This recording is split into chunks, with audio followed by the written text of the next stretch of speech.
historian rewriting history to gender identity redefining centuries of science, the push to go woke in our nation's classrooms is no longer just causing controversy. It's having real-world consequences that parents say are hurting their kids. Supporters say it's all about making sure every student is regarded equally. But angry parents say that the focus on people's differences like gender and race only serves to further divide us, like in Fairfax County, Virginia. And the merit award scandal that has Virginia's governor taking action there. Now a total of 17 high schools in 3 Virginia counties admitting to withholding national merit awards from exceptional students there, not just in the case of weeks or months, but in some cases for years. Their parents say holding back their children, so often students don't feel left behind. Virginia Governor Glenn Youngkin now pushing for change in a bill that would require schools to notify families of awards. There's clearly has been an effort to bring down the standards for our students in Virginia, to stop celebrating excellence. It's just absolutely atrocious for families. These issues are not just in Virginia, and this is something that we all have to pay attention to. We have to take care of parents and our kids. And we are. Fox Team coverage starts now. Former Education Secretary Bill Bennett is standing by. Plus, we'll speak to Fairfax County parent Shawnna Yashar, whose son had his merit award delayed.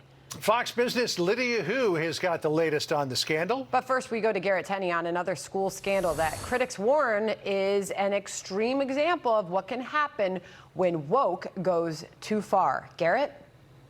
Well, Sandra, Keisha Hamilton, a school board member of Jackson Public Schools in Michigan, essentially says that whiteness is another term to describe systemic racism, and that if people are upset about a tweet she posted last month calling whiteness evil, it's on them to better understand it.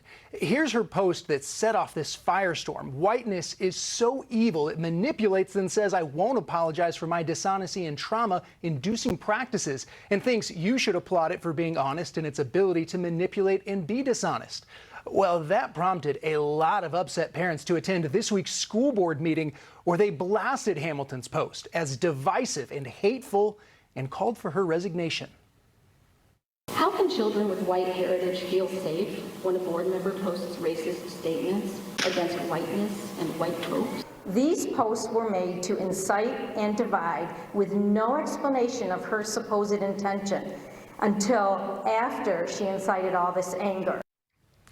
A lot of other folks also came to support Hamilton and her tweet, and at the end of the meeting, she had this to say to her critics. We have to ask ourselves, what are we angered over? The fact that it was said, or the fact that it is true? Or is the issue our incomprehension of how policies and practices established by the white majority are impacting each of us?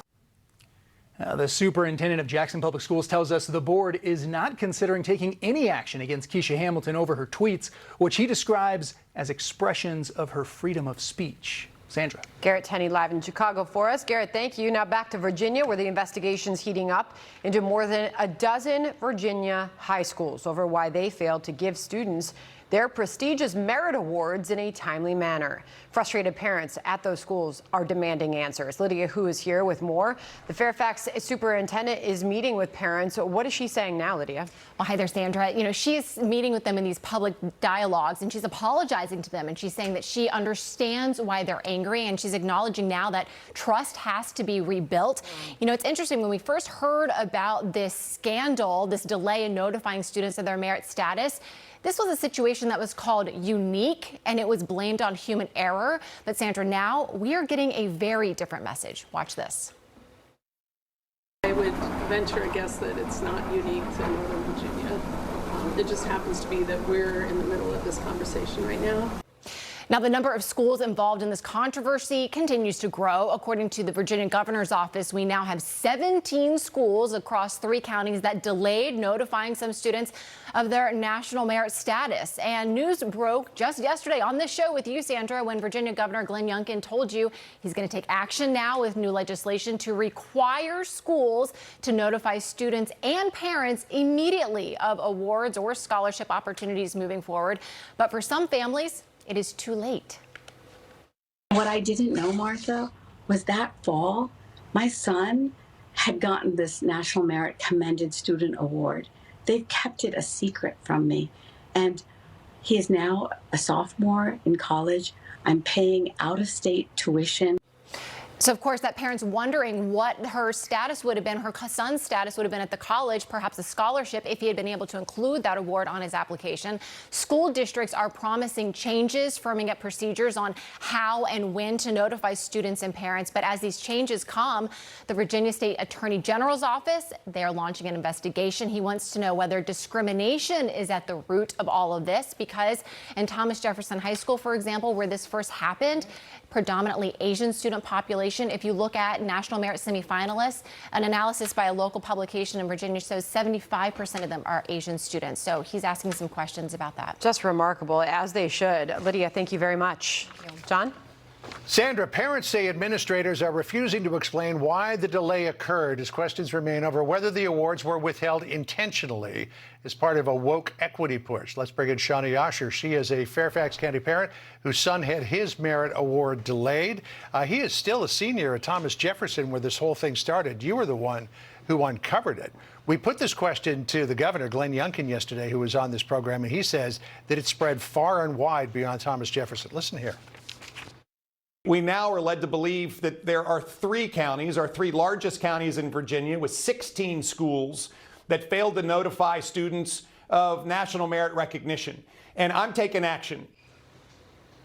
It's now actually 17 schools, up from 16. Thomas Jefferson said this was human error. But do you see something more sinister at work here?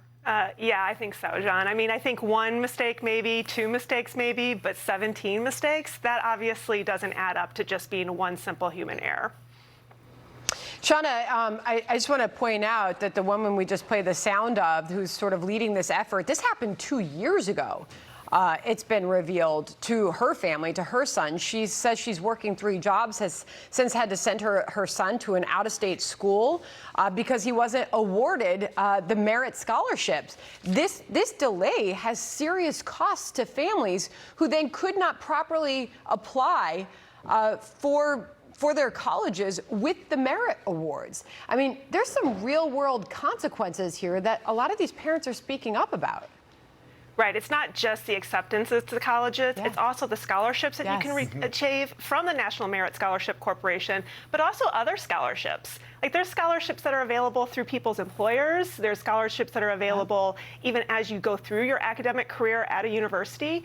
Accolades such as this are really important for kids to put on their resumes. I mean, these are kids that are sometimes 16, 17, 18 years old. It's not like they have a laundry list of accomplishments like somebody that's been, you know, in their craft for 20, 30 years. These type of achievements are important. They need to learn how to put them high and proud on their resumes so that they can use it to apply for other scholarships, grants, and other accolades. So a lot of people have an idea of what this is all about, Shawnna, and this push for equity keeps coming up.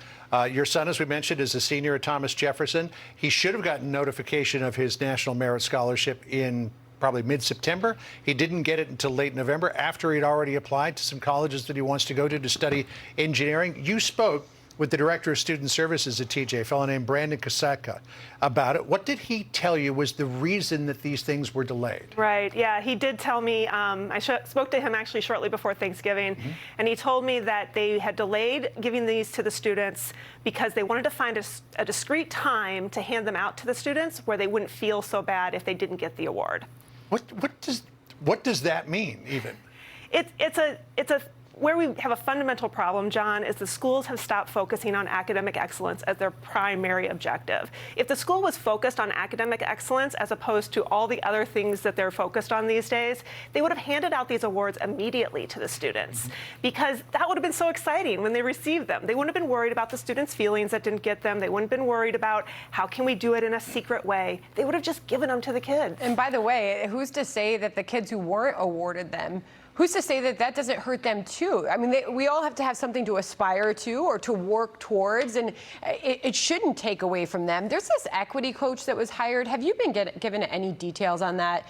So far, we've seen it reported that there was an equity coach hired for $450,000, was paid over just a period of months. Who was behind the decision to do this? What are you learning as a mother?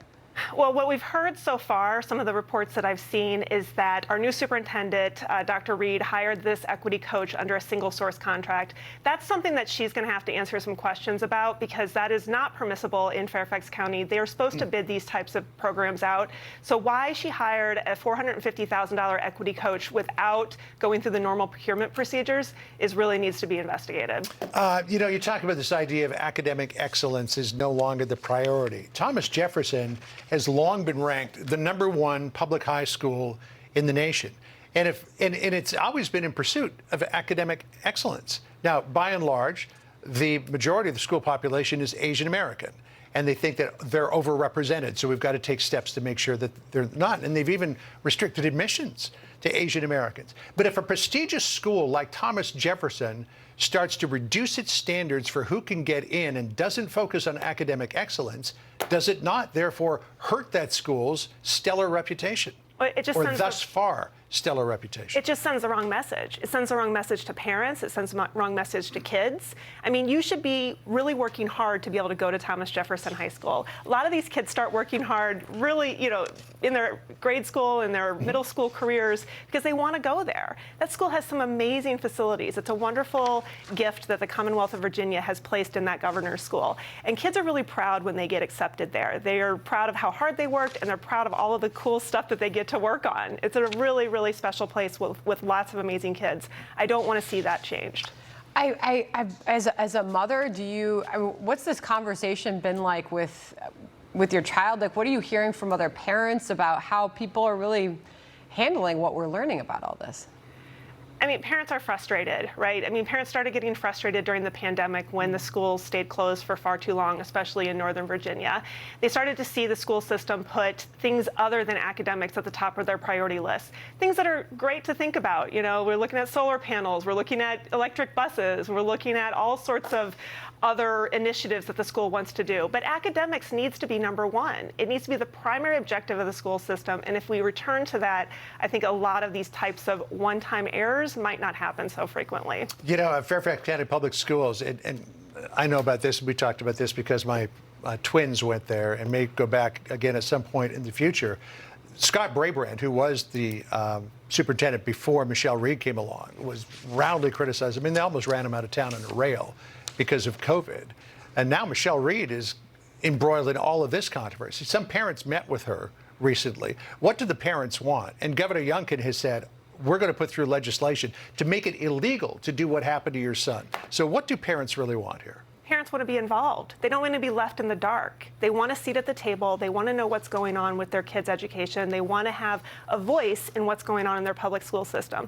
This was something that Governor Youngkin ran on, his Parents Matter campaign, and I think you're starting to see the parents demanding it in all sorts of aspects when they are talking to Dr. Reed and the school administration. Well, we hope your son gets into the school that he wants to when he eventually leaves to go to college. I hope so, too. Great to see you. Thanks for coming in today and sharing your story. Thanks, John. Sandra?